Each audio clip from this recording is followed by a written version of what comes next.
Aku pernah mengira keluarga adalah tempat paling aman untuk bersandar. Ternyata, di sanalah aku hampir kehilangan diriku sendiri. Dan saat aku memilih pergi, barulah aku benar-benar pulang pada diriku. Sebelum mulai ceritanya, komen dulu kalian dari kota atau negara mana. Aku pengen tahu. Jangan lupa like, subscribe, dan aktifkan lonceng, supaya channel ini makin berkembang. Hana menatap layar laptopnya lebih lama dari yang seharusnya. Angka-angka di sana tidak bergerak, tapi dadanya terasa semakin sempit. Ada sensasi lama yang kembali, perasaan seperti berdiri di ruangan besar sendirian, berbicara tanpa pernah benar-benar didengar. Ia menarik napas pelan, berusaha mengusir kegelisahan yang belum punya nama. Pagi itu seharusnya biasa. Ia datang lebih awal ke kantor keluarga Raka, seperti yang sudah dilakukannya bertahun-tahun. Sebagai orang yang mengurus laporan keuangan internal, Hana terbiasa melihat alur uang keluar masuk. Namun pagi ini, satu baris transaksi membuat jarinya berhenti di touchpad. Sebuah transfer besar, ditandai sebagai biaya representasi luar negeri. Hana mengklik detailnya. Nama hotel, maskapai, dan agen perjalanan muncul rapi, terlalu rapi. Malaysia. Dua nama tertera sebagai penumpang, Ratna dan Lina. Jantung Hana berdegup lebih cepat. Ratna, ibu Raka, perempuan yang sejak awal menikah selalu menatap Hana seolah ia hanya pelengkap yang bisa diganti.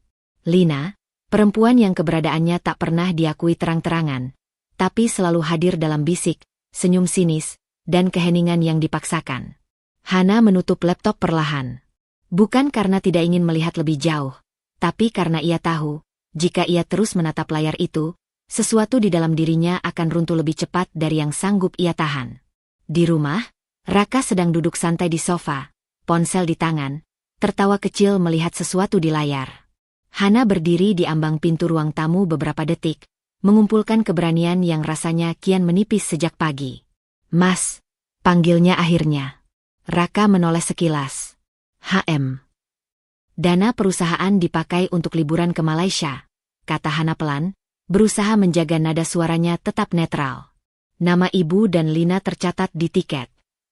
Raka menghela napas panjang, lalu tersenyum tipis, senyum yang tidak pernah membuat Hana merasa tenang. "Terus. Itu jumlahnya besar," lanjut Hana. "Dan dicatat atas nama biaya operasional.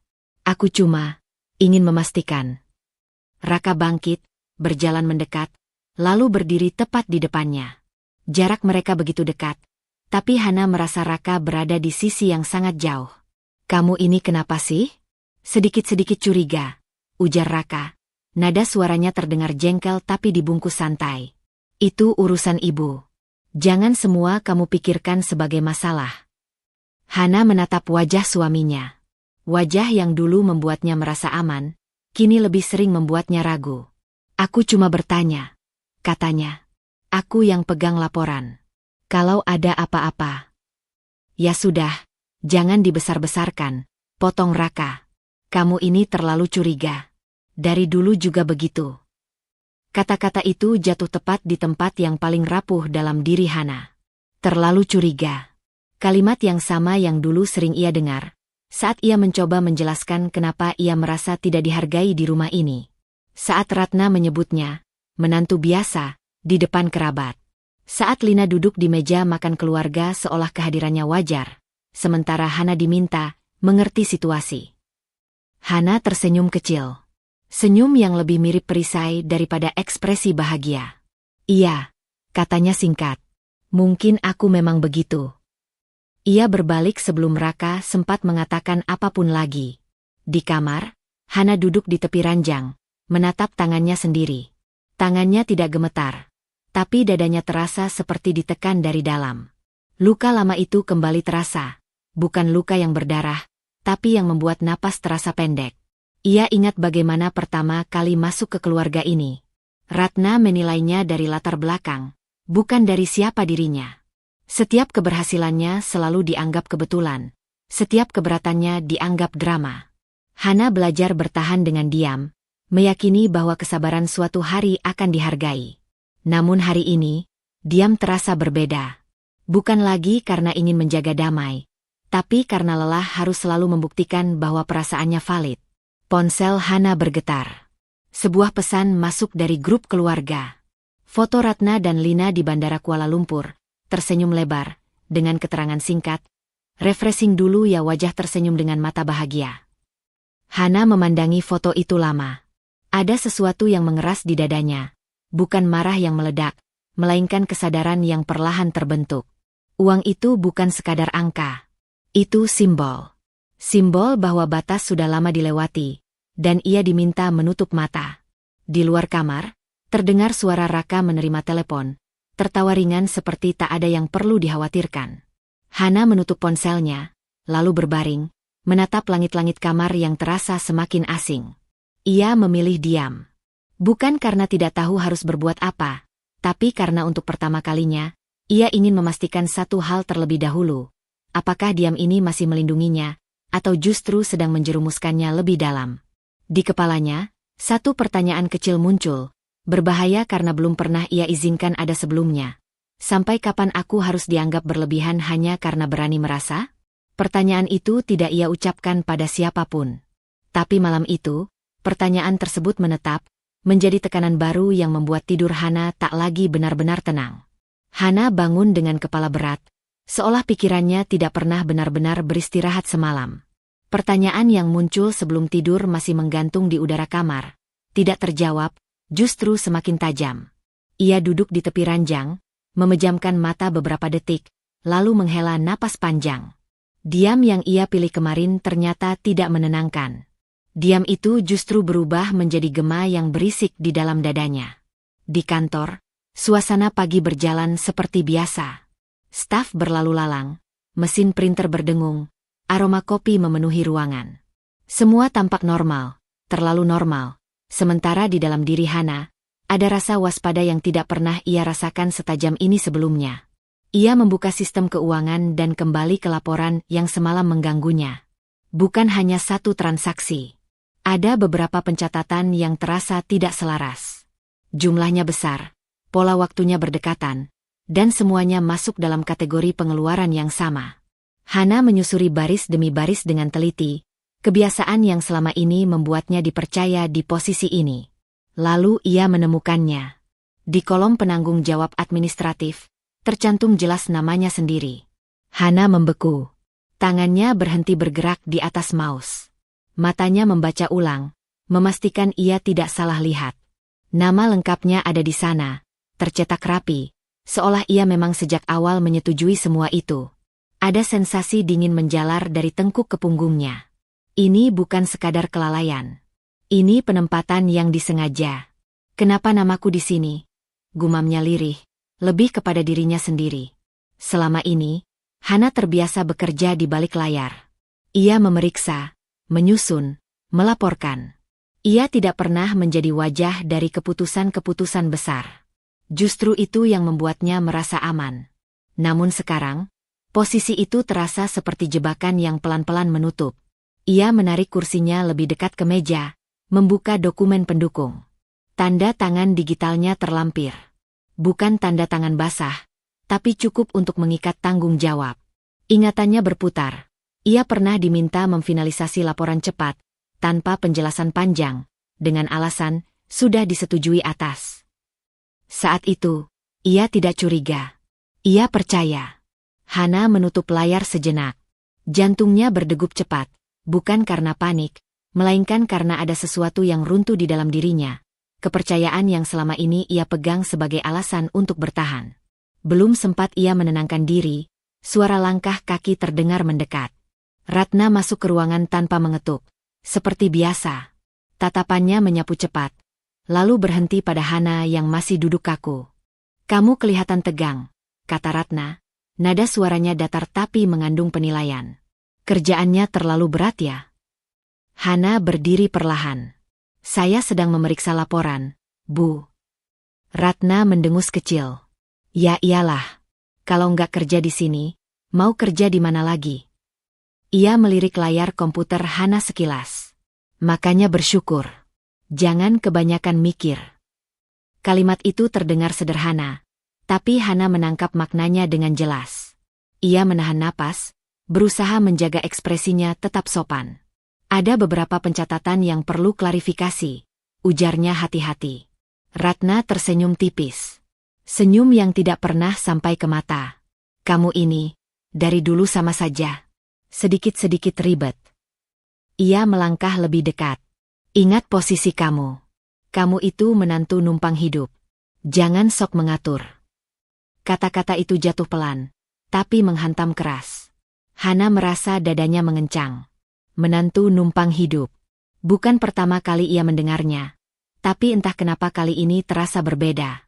Mungkin karena sekarang ia tahu, di balik kata-kata itu, ada beban besar yang sedang disiapkan untuk dipikulnya sendirian. Saya cuma menjalankan tanggung jawab, kata Hana.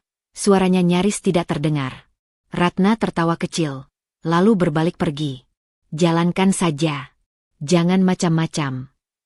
Ruangan kembali sunyi. Hana berdiri beberapa detik lebih lama, lalu perlahan duduk kembali. Ia menatap layar komputer dengan pandangan kosong. Ada rasa perih yang naik ke tenggorokan, tapi ia menelannya bulat-bulat. Menangis di sini hanya akan memperkuat anggapan bahwa ia lemah. Harga dirinya terasa seperti diinjak perlahan, bukan dengan kekerasan, tapi dengan kebiasaan. Dengan kata-kata yang diulang cukup sering hingga dianggap wajar. Dengan sistem yang menempatkannya sebagai pelindung terakhir jika sesuatu berjalan salah. Siang hari, Hana bertemu Raka sebentar di lorong. Ia hampir mengatakan sesuatu, tapi saat melihat ekspresi suaminya yang terburu-buru, kata-kata itu menguap. Ia teringat bagaimana kemarin kegelisahannya disebut berlebihan. Ia tidak siap mendengar hal yang sama untuk kedua kalinya. Di meja kerjanya, Hana membuka kembali laporan itu. Kali ini, ia tidak hanya membaca. Ia menyimpan salinan, memindahkan file ke folder pribadi dengan nama yang netral. Tangannya sedikit gemetar, tapi gerakannya pasti. Ini keputusan kecil, hampir tak terlihat. Tapi baginya terasa seperti melangkah ke wilayah berbahaya. Bukan untuk melawan. Belum. Hanya untuk berjaga. Saat sore menjelang, Hana menutup laptop dan menatap ruangan kosong di sekitarnya. Ia merasa lebih sendirian dari sebelumnya, tapi juga lebih sadar. Diamnya kini bukan sekadar bentuk bertahan. Diamnya mulai berubah menjadi pengamatan. Ia tahu satu hal dengan pasti. Jika suatu hari semuanya runtuh, nama pertama yang akan disebut bukan Ratna, bukan Lina, mungkin bahkan bukan Raka. Namanya sendiri. Kesadaran itu menempel kuat di pikirannya saat ia melangkah keluar kantor. Untuk pertama kalinya, Hana pulang dengan membawa bukan hanya kelelahan, tapi juga keputusan kecil yang berisiko. Ia tidak akan lagi menyerahkan seluruh kendali pada kepercayaan yang sama. Hana pulang lebih malam dari biasanya. Lampu ruang tamu sudah menyala. Televisi hidup tanpa benar-benar ditonton. Raka duduk di sana. Jas kerjanya tergantung asal di sandaran kursi. Hana melepas sepatu perlahan, seolah suara langkah kakinya bisa memicu sesuatu yang tidak siap ia hadapi. Sejak keputusan kecil yang ia ambil kemarin, menyimpan salinan laporan, kepalanya tidak pernah benar-benar ringan. Ada rasa waspada yang terus menempel, bercampur dengan kelelahan emosional yang tidak bisa ia jelaskan pada siapapun. Ponselnya bergetar tepat saat ia hendak masuk kamar. Sebuah notifikasi dari grup keluarga muncul di layar. Hana berhenti melangkah. Foto pertama menampilkan Lina berdiri di depan sebuah hotel mewah di Kuala Lumpur. Gaun cerah, kacamata hitam besar, senyum percaya diri. Di foto berikutnya, Lina duduk di restoran dengan pemandangan kota malam hari. Ratna terlihat di sampingnya, tersenyum bangga. Seolah Lina adalah bagian sah dari keluarga itu. Pesan singkat menyertai foto-foto tersebut. Quality time sama Mama Ratna. Terima kasih sudah dimanjakan. Hana menatap layar itu lama. Ada rasa panas yang menjalar di dada, tapi tidak meledak. Bukan cemburu, bukan juga marah semata. Lebih seperti kesadaran pahit bahwa posisinya sedang dipertontonkan, atau justru dihapus, secara perlahan dan terang-terangan. Di ruang tamu, Raka tertawa kecil mendengar sesuatu dari televisi. Hana melangkah masuk, ponsel masih di tangan. Foto-foto itu, katanya pelan. Lina kirim ke grup. Raka melirik sekilas, lalu mengangkat bahu. Ya biarin. Namanya juga liburan. Dia sengaja. ucap Hana. Itu bukan cuma foto. Itu pesan. Raka mematikan televisi, menoleh penuh. Kamu jangan bawa perasaan ke urusan kerja, katanya. Nada suaranya mulai berubah. Kamu profesional, kan? Jangan campur emosi. Kata profesional itu menusuk lebih dalam dari yang Raka sadari. Hana tertawa kecil, tanpa humor. Profesional berarti aku harus pura-pura nggak melihat apa-apa. Profesional berarti kamu kerjakan tugas kamu tanpa drama, jawab Raka cepat. Masalah keluarga, urusan ibu, urusan Lina, itu bukan ranah kamu. Hana menatap suaminya, mencoba mencari sisa empati di wajah itu. Tapi namaku ada di laporan. Namaku yang akan diseret kalau ada masalah. Raka berdiri, wajahnya mengeras.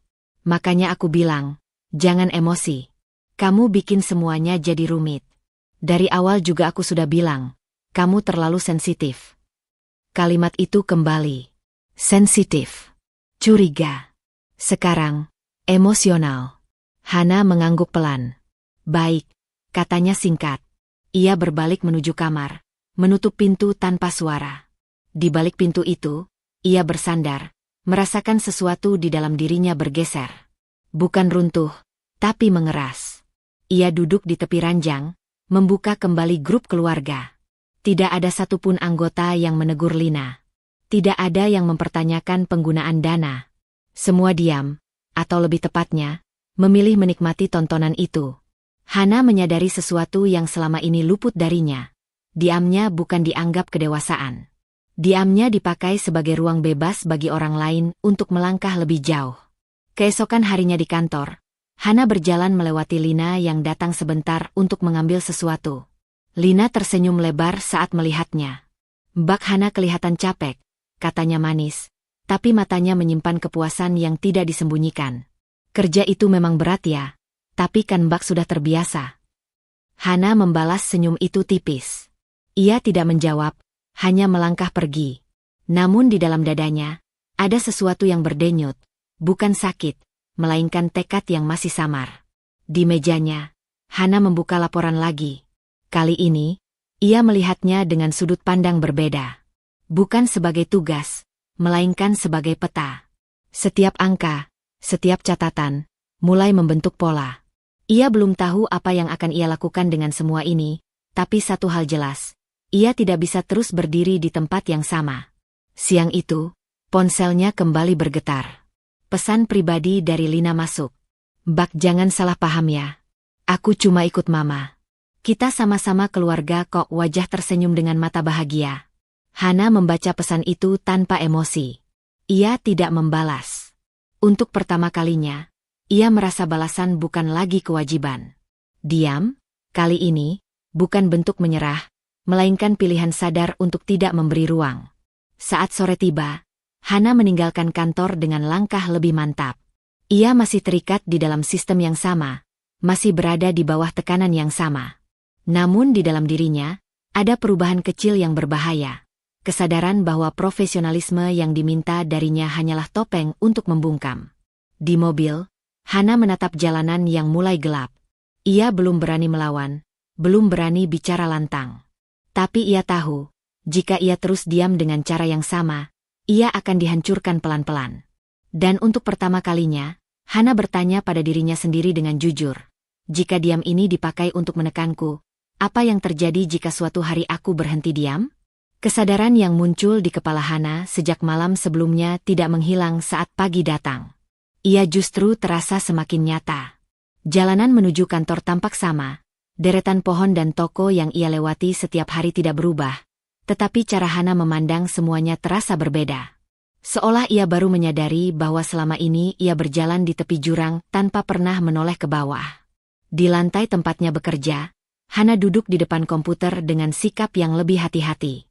Ia tidak lagi langsung membuka laporan utama. Jarinya berhenti sejenak di atas keyboard, lalu beralih ke email internal. Ada satu nama yang sejak tadi berputar di kepalanya. Arif.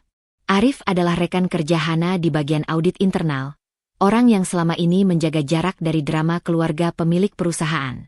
Ia tidak dekat, tapi cukup sering berdiskusi soal angka dan kepatuhan. Netral, rasional, dan dikenal tidak banyak bicara kecuali memang perlu. Hana ragu beberapa detik sebelum akhirnya mengetik pesan singkat, meminta waktu bicara sebentar.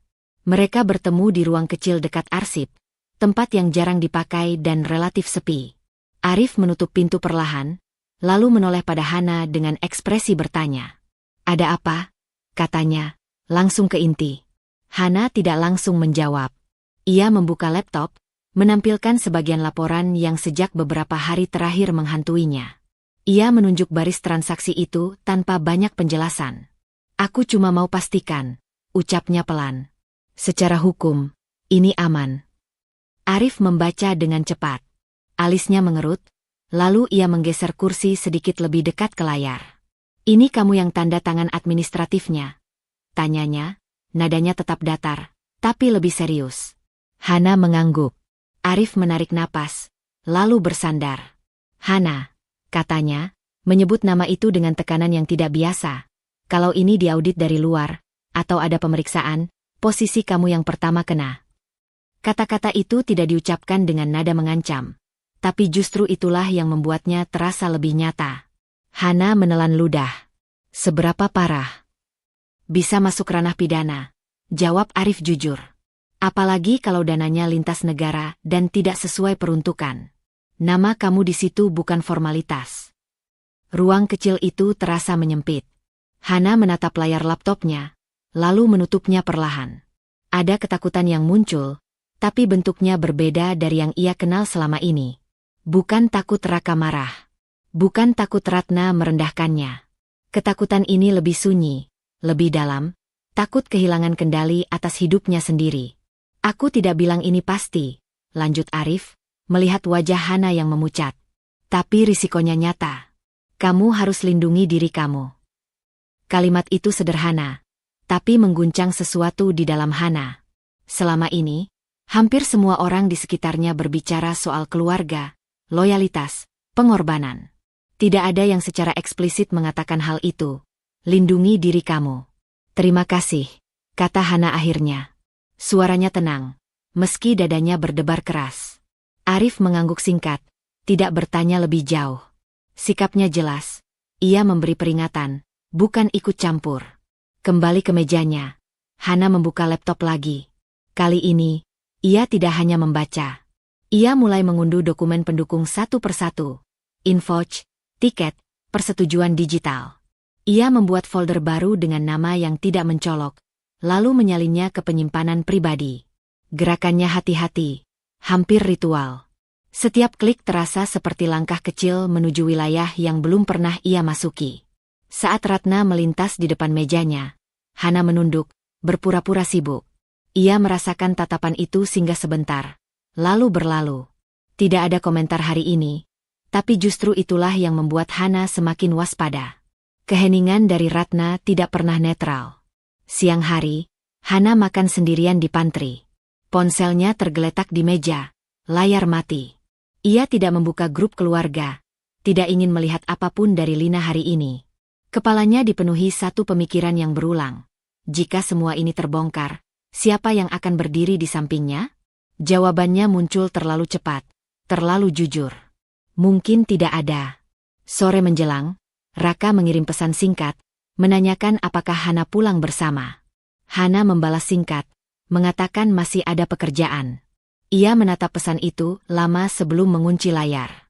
Ada perasaan asing muncul, bukan rindu, bukan takut kehilangan. Lebih seperti jarak yang perlahan terbentuk, bukan karena ia menjauh, tetapi karena ia mulai melihat dengan lebih jernih. Di parkiran, sebelum pulang, Hana duduk di dalam mobil beberapa menit lebih lama. Ia membuka tas, memastikan flash disk kecil yang tadi ia masukkan masih ada di sana. Benda itu ringan, nyaris tak terasa, tapi maknanya berat. Ia menyimpannya di saku terdalam, seolah menyembunyikan sesuatu yang berbahaya, atau justru menyelamatkan. Di perjalanan pulang, pikirannya melayang ke masa-masa awal pernikahan. Saat ketakutannya sederhana, takut tidak cukup baik, takut ditinggalkan, takut tidak dicintai. Kini, ketakutan itu berubah bentuk. Ia masih takut, tapi bukan lagi soal orang lain. Ia takut kehilangan dirinya sendiri, akal sehatnya, martabatnya, Haknya untuk memilih dengan sadar. Saat sampai di rumah, Hana tidak langsung masuk. Ia duduk di dalam mobil, mesin sudah mati, gelap mulai turun. Di tangannya, kunci mobil terasa dingin. Ia menarik napas panjang, lalu mengeluarkannya perlahan. Keputusan kecil itu kembali terlintas di benaknya. Mengarsipkan bukti, meminta pandangan Arif, menyimpan salinan. Langkah-langkah yang jika diketahui, bisa dianggap pengkhianatan. Tapi jika tidak dilakukan, bisa menjadi kehancuran. Hana membuka pintu mobil dan melangkah keluar. Malam itu, ia masuk ke rumah dengan satu tekanan batin baru. Ia sadar, garis yang ia lewati hari ini tidak bisa ditarik mundur. Dan untuk pertama kalinya, ia tidak tahu apakah ia sedang melindungi pernikahannya, atau menyelamatkan dirinya sendiri. Hana masuk kantor dengan langkah yang terasa lebih berhati-hati dari biasanya. Setelah malam panjang yang ia lalui dengan pikiran penuh tanda tanya, satu hal menjadi jelas baginya. Setiap keputusan kecil kini membawa konsekuensi yang jauh lebih besar. Flash disk di dalam tasnya terasa seperti beban yang tak terlihat, mengingatkannya bahwa ia sudah melangkah ke wilayah yang tidak bisa ia sebut aman lagi. Belum sempat ia duduk, pesan singkat dari Ratna masuk ke ponselnya. Ke ruangan saya. Sekarang. Tidak ada sapaan, tidak ada penjelasan. Hana menghela napas, merapikan wajahnya, lalu berdiri. Jarak antara mejanya dan ruangan Ratna terasa lebih panjang dari biasanya. Ratna duduk di balik meja besar, menatap layar komputernya. Ia tidak langsung menoleh saat Hana masuk. Duduk, katanya singkat, seolah memanggil staf, bukan menantunya. Hana duduk, punggungnya tegak. Ia menunggu. Ratna akhirnya menoleh. Ada satu laporan yang perlu kamu rapikan, ujarnya sambil mendorong sebuah map tipis ke arah Hana. Yang kemarin itu. Angkanya perlu disesuaikan sedikit. Hana membuka map tersebut. Ia langsung mengenali laporannya. Transaksi yang sama. Jalur yang sama. Hanya saja kali ini, perubahan yang diminta jelas. Mengalihkan pos pengeluaran agar tampak sah. Bu, kata Hana pelan, kalau ini diubah, catatannya tidak sesuai dengan dokumen pendukung. Ratna menyilangkan tangan. Itu bisa diatur. Kamu kan pintar. Kalimat itu terdengar seperti pujian, tapi Hana merasakan tekanannya. Ia menutup map perlahan. Maaf, saya tidak bisa, ujarnya dengan nada serendah mungkin, berusaha tetap sopan. Risikonya terlalu besar. Ratna tertawa pendek. Kamu ini lucu. Dari dulu terlalu kaku. Tatapannya mengeras. Ingat, semua yang kamu punya sekarang karena keluarga ini. Kata keluarga kembali digunakan, kali ini sebagai pengikat. Hana menahan napas. Justru karena itu, jawabnya hati-hati, saya tidak ingin ada masalah ke depan. Ratna berdiri, berjalan mendekat. Jarak mereka kini hanya beberapa langkah. Kamu menolak saya? Tanyanya pelan, tapi tajam. Hana menunduk sedikit. Saya hanya menjalankan tanggung jawab saya. Ratna mendengus. Baik, kalau begitu, kita lihat nanti. Ia berbalik, memberi isyarat bahwa percakapan selesai. Hana keluar ruangan dengan dada berdebar, menyadari bahwa penolakan halus itu bukan tanpa harga. Siang hari, Raka menunggunya di parkiran bawah. Wajahnya tidak ramah. Kamu bikin ibu kesal, katanya tanpa basa-basi saat Hana mendekat. Aku cuma menolak mengubah laporan, jawab Hana. Raka menghela napas keras. Kenapa sih kamu selalu begitu? Ini soal keluarga, Hana. Kita saling jaga. Menjaga dengan cara itu. Hana menatap suaminya. Suaranya bergetar meski ia berusaha menahannya. Namaku yang ada di laporan, Mas. Raka mendekat, menurunkan suara. Kalau ada apa-apa, kita hadapi bersama. Kamu istriku.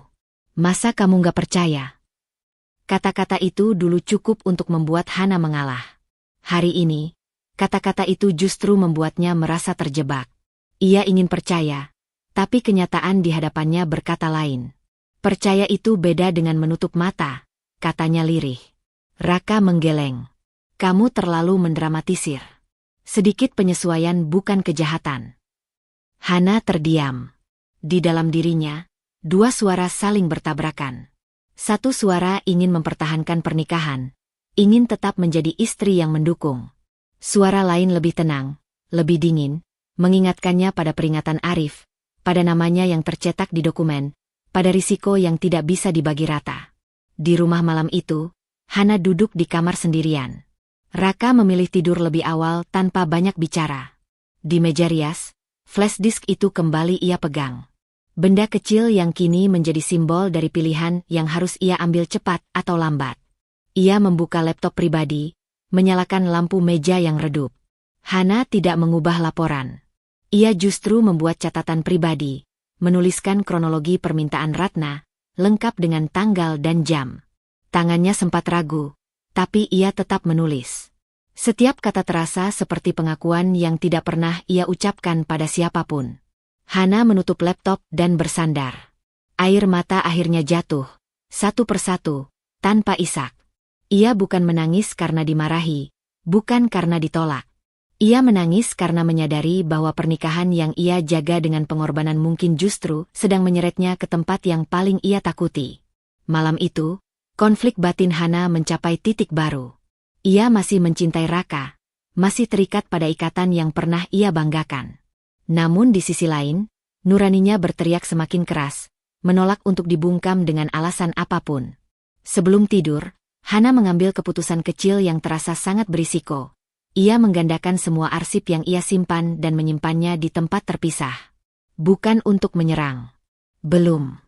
Hanya untuk memastikan bahwa jika suatu hari ia dipaksa memilih, ia tidak akan kehilangan satu hal yang kini terasa paling rapuh, dirinya sendiri. Pagi datang dengan udara yang terasa lebih berat dari biasanya. Hana terbangun sebelum alarm berbunyi, tubuhnya lelah meski tidur cukup lama. Keputusan kecil yang ia ambil semalam, menggandakan arsip dan menyimpannya terpisah, masih membayang seperti bayangan yang mengikuti kemanapun ia melangkah. Ia tahu, sejak titik itu, ia tidak lagi berdiri di wilayah aman. Di kantor, Hana menutup pintu ruang kerjanya lebih rapat. Ia tidak langsung membuka email atau laporan rutin. Ia membuka folder pribadi yang selama beberapa hari terakhir terus bertambah isinya. Satu persatu, ia menyatukan semua transaksi yang terhubung. Tiket, hotel, transfer antar rekening, biaya yang dipindahkan dari satu pos ke pos lain. Awalnya, ia hanya ingin memastikan skala masalahnya. Namun saat ia mulai menjumlahkan, dadanya terasa semakin sesak. 2 miliar. 5. 10. Hana berhenti sejenak, mengusap wajahnya, lalu melanjutkan dengan tangan yang kini sedikit gemetar. Ia memeriksa ulang, memastikan tidak ada duplikasi. Angkanya terus naik, perlahan tapi pasti, seperti gelombang yang tak bisa ditahan. Saat ia akhirnya selesai, angka di layar membuatnya terpaku. Hampir 100 miliar. Hana menatap layar tanpa berkedip. Ia tidak langsung panik. Justru ada keheningan aneh yang menyelimutinya. Seperti tubuhnya menolak bereaksi terlalu cepat. Angka itu terlalu besar untuk sekadar disebut kesalahan. Terlalu terstruktur untuk disebut kebetulan. 100 miliar bukan sekadar risiko. Itu kehancuran. Ia menutup laptop dengan gerakan pelan.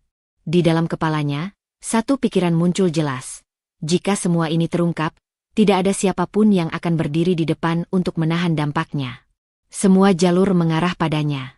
Hana keluar kantor lebih awal siang itu. Ia tidak memberitahu siapapun, hanya meninggalkan pesan singkat bahwa ia ada urusan pribadi. Di sebuah kafe kecil yang tenang, ia duduk berhadapan dengan Maya. Maya adalah sahabat lama Hana, satu dari sedikit orang yang mengenalnya sebelum ia menjadi bagian dari keluarga Raka.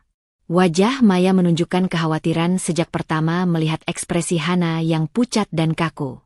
"Kamu kelihatan seperti orang yang baru tahu hidupnya mau dibalik," kata Maya pelan, setengah bercanda, setengah serius.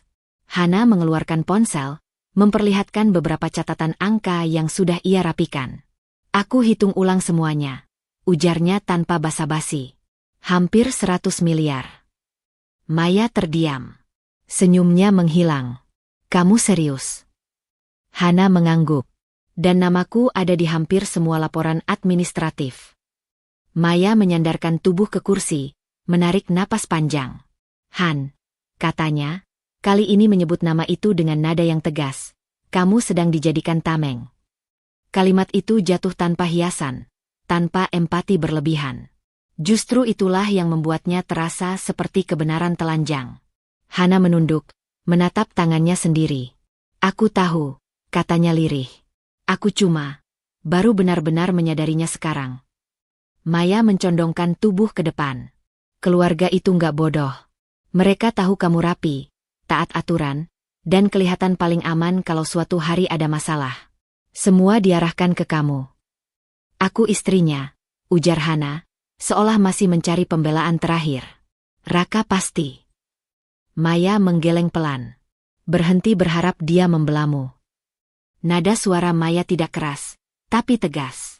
Kalau dia mau membela kamu, dia sudah melakukannya dari awal. Sekarang yang dia lakukan cuma minta kamu diam. Hana memejamkan mata. Kata-kata itu menyakitkan, tapi juga membebaskan dengan cara yang aneh. Selama ini, harapannya pada Raka seperti jangkar yang menahannya di tempat, meski arus sudah terlalu deras. Kalau kamu jatuh, lanjut Maya, mereka akan bilang kamu yang salah urus. Kamu yang ceroboh. Kamu yang emosional. Hana membuka mata. Untuk pertama kalinya, ia tidak membantah. Ia hanya mengangguk pelan. Sepulang dari kafe, Hana duduk lama di dalam mobil sebelum pulang ke rumah.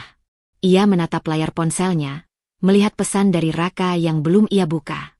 Ada rasa kehilangan yang samar, bukan karena cinta yang hilang, tapi karena ilusi yang runtuh. Di rumah, Raka sedang menonton televisi. Hana duduk di seberangnya, tapi mereka seperti berada di dua ruangan berbeda. Aku mau tanya, kata Hana akhirnya. Kalau suatu hari semua ini terbongkar, kamu akan berdiri di mana? Raka menoleh, mengernyit. Kenapa sih kamu mikir sejauh itu? Jawab saja. Raka menghela napas, lalu berkata dengan nada lelah, kita hadapi nanti kalau memang ada masalah. Sekarang jangan bikin suasana tambah buruk. Jawaban itu sederhana, tapi cukup. Tidak ada janji, tidak ada posisi, tidak ada pembelaan. Malam itu, Hana kembali ke kamar, menutup pintu perlahan. Ia duduk di tepi ranjang, memandang dinding kosong. Ada kesedihan yang datang, tapi tidak melumpuhkan. Justru ada kejernihan baru yang muncul. Ia berhenti berharap Raka membelanya. Keputusan itu tidak diucapkan, tidak diumumkan. Ia hanya menetap di dalam dirinya, menjadi garis batas yang baru. Sejak saat itu, setiap langkah yang ia ambil tidak lagi didasarkan pada kemungkinan diselamatkan orang lain. Sebelum tidur, Hana memindahkan satu set arsip lagi ke penyimpanan awan dengan pengamanan berlapis. Tindakan kecil, sunyi, tapi penuh risiko. Ia tahu, jika suatu hari langkah-langkah ini terendus, ia akan dianggap tidak setia. Namun malam itu, dengan angka 100 miliar yang terus terngiang di kepalanya, Hana memilih satu hal dengan sadar. Lebih baik dianggap tidak setia daripada hancur tanpa pernah melawan. Tekanan batin itu menemaninya saat lampu kamar dipadamkan. Bukan lagi ketakutan kehilangan suami, melainkan ketakutan kehilangan dirinya sendiri, yang kini terasa jauh lebih nyata dan tak bisa diabaikan. Hana datang ke kantor dengan perasaan yang tidak lagi sama sejak ia berhenti berharap pada Raka. Ada kelelahan yang masih menempel, tetapi juga kejernihan yang dingin. Ia tidak lagi bertanya-tanya apakah seseorang akan melindunginya. Kini pertanyaannya berubah, bagaimana ia melindungi dirinya sendiri tanpa terlihat mencurigakan. Pagi itu, kantor keluarga terasa lebih ramai dari biasanya. Bisik-bisik menyebar bahkan sebelum Hana sempat duduk. Ratna dan Lina telah kembali dari Malaysia. Hana melihat mereka dari kejauhan. Ratna berjalan dengan langkah percaya diri, tas bermerek tergantung di lengannya, rambutnya tertata sempurna. Lina mengikutinya, mengenakan pakaian yang mencolok, seolah ingin memastikan semua mata tertuju padanya. Tawa mereka terdengar ringan, terlalu ringan untuk orang-orang yang baru saja menghabiskan dana perusahaan dalam jumlah besar.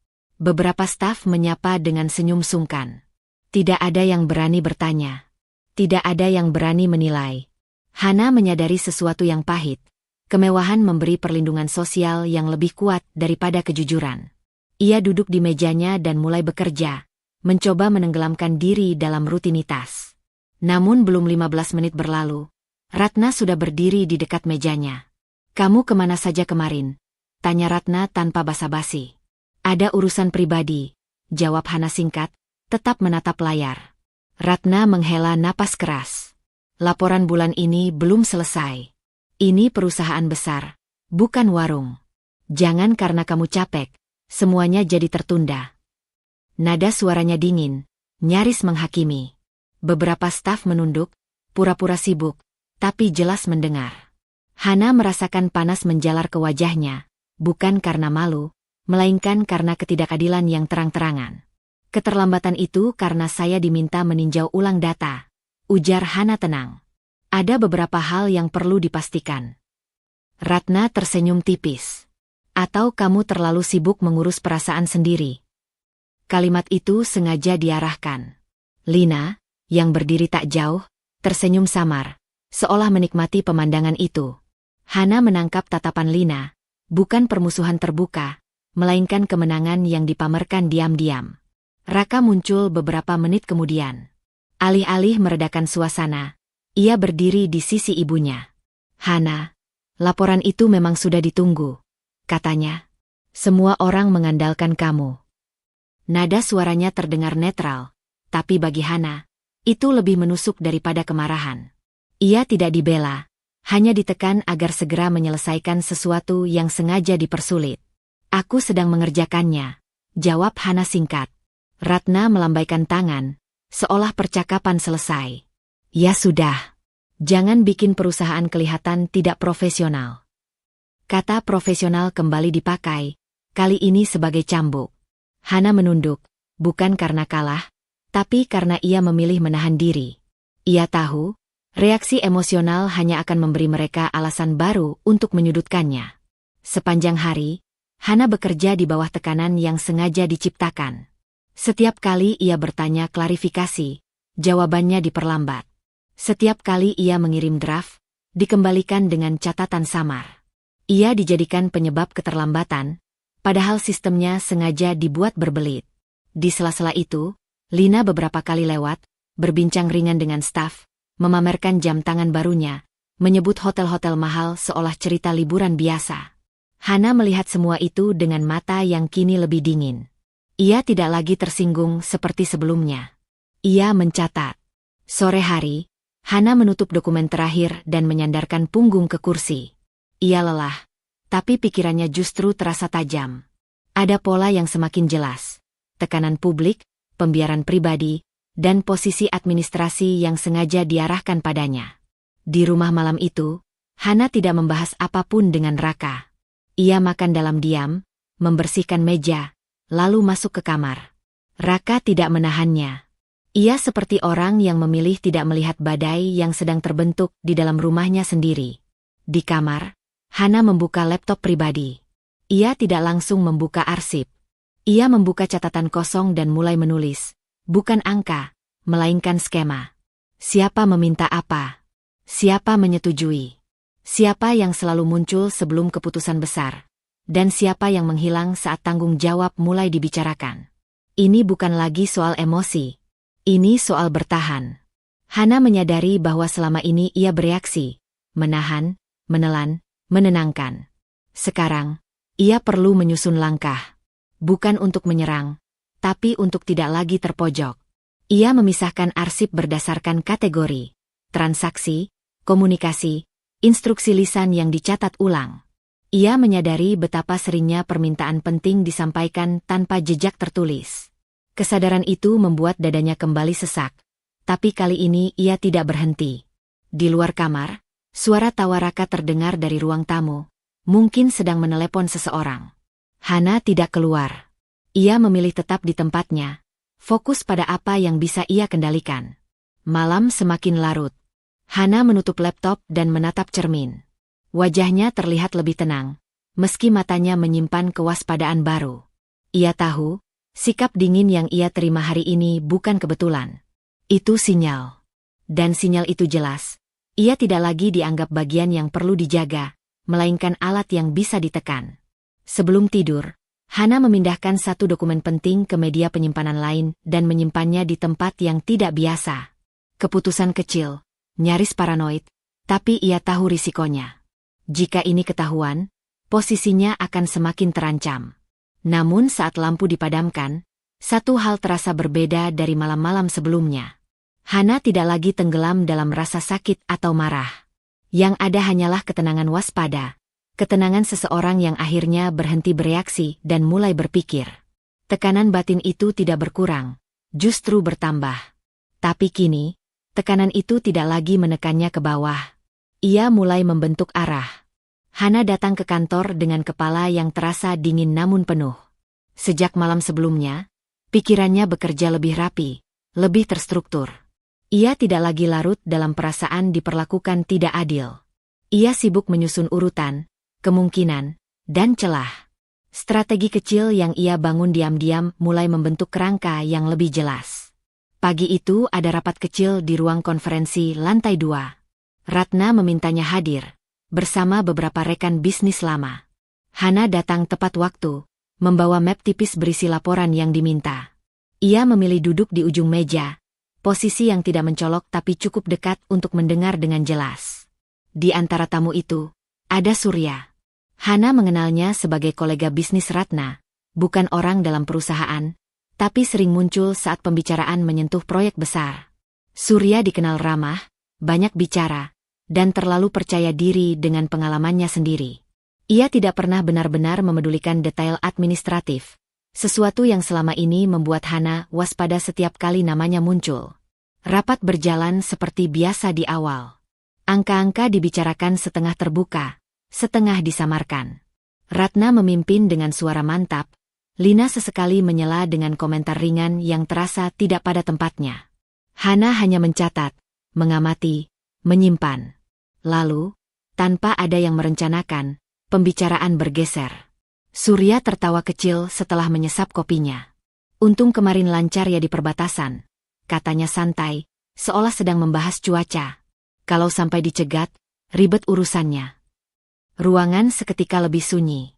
Ratna melirik cepat ke arah Surya, lalu ke Hana. Lina berhenti memainkan ponselnya. Perbatasan apa? Tanya salah satu peserta rapat dengan nada ragu. Surya mengibaskan tangan. Ah, ya biasalah. Barang dan aliran dana lintas negara. Namanya juga main besar. Malaysia itu cuma pintu. Hana merasakan sesuatu menghantam dadanya.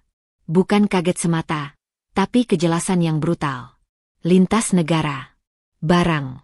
Aliran dana. Ratna berdehem keras. Surya, katanya, nadanya tajam tapi berusaha terkendali. Kita tidak bahas itu di sini. Surya tertawa lagi, kali ini sedikit canggung. Ya, maksud saya, administrasinya saja yang lintas. Aman kok, selama laporan rapi. Pandangan Surya sempat bertemu dengan mata Hana. Ia tersenyum tipis, seolah mengatakan semuanya terkendali. Namun justru disitulah Hana menangkap kepanikan yang disamarkan. Ia tahu, ucapan itu terlalu jauh untuk ditarik kembali. Rapat ditutup lebih cepat dari rencana. Orang-orang keluar satu persatu dengan wajah tegang.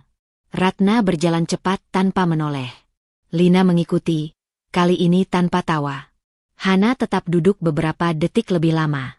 Tangannya terasa dingin. Pikirannya berputar cepat, jauh lebih cepat dari biasanya.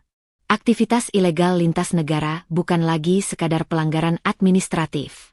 Itu wilayah hukum yang tidak main-main. Ancaman itu nyata dan dekat. Di mejanya, Hana membuka catatan. Ia menuliskan apa yang ia dengar, sedetail mungkin, dengan waktu dan konteks. Tangannya tidak gemetar, tapi rahangnya mengeras. Ia mengingat kembali peringatan Arif, kata-kata Maya, tekanan Ratna, pembiaran Raka. Semuanya kini tersambung dalam satu garis lurus yang mengarah ke jurang. Untuk pertama kalinya, perasaan yang muncul bukan sekadar sakit atau kecewa. Hana merasa marah. Marah karena kebodohan yang disengaja. Marah karena dirinya diposisikan sebagai penutup lubang. Marah karena ia hampir kehilangan segalanya bukan karena kesalahan sendiri, tapi karena kepercayaan yang dimanfaatkan. Amarah itu tidak meledak. Ia tidak berteriak. Ia duduk diam, napasnya teratur, tapi ada panas yang menetap di dadanya. Panas yang membuatnya berpikir lebih tajam, bukan lebih ceroboh. Siang hari, Hana bertemu Surya di lorong. Ia hampir melewatinya, tapi Surya menghentikannya dengan senyum dipaksakan.